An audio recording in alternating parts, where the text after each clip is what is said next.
इस वीडियो में आप सभी देख सकते हैं कि अपने खेसारी लाल यादव जी अपनी नई अपकमिंग फिल्म डीजे खेसारी की शूटिंग जोरों शोरों से कर रहे हैं, जिसमें अपने खेसारी लाल यादव जी लाल जैकेट पहने हुए हैं और गाड़ी में सैड वाला मूवमेंट वाला शूटिंग दे रहे हैं, जिसको डायरेक्ट कर रहे हैं पराग पाटिल स्टाइल सिनेमा। इसके अलावा सेकंड शेड्यूल के कुछ कुछ सीने बाकी है, तो उनकी शूटिंग जोरों शोरों से की जा रही है। हालांकि वहां से क्लिप निकल के सामने आ रही है, तो पहले आप सभी इस क्लिप को देखिए, उसके बाद आप सभी को पूरा विश्वास हो जाएगा। तो पहले आप सभी इस क्लिप को देखिए।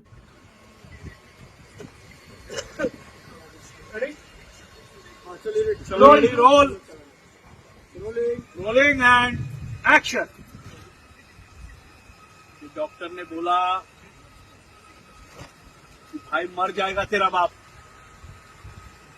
पहले ही बोला था इतने बड़े हॉस्पिटल में मत एडमिट कर, मुझे 1 लाख रुपया चाहिए तभी तेरे बाप का इलाज होगा।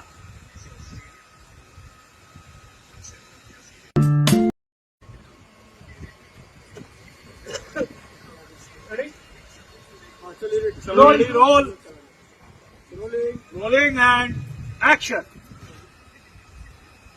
डॉक्टर ने बोला कि भाई मर जाएगा तेरा बाप। पहले ही बोला था इतने बड़े हॉस्पिटल में मत एडमिट कर, मुझे 1 लाख रुपया चाहिए तभी तेरे बाप का इलाज होगा।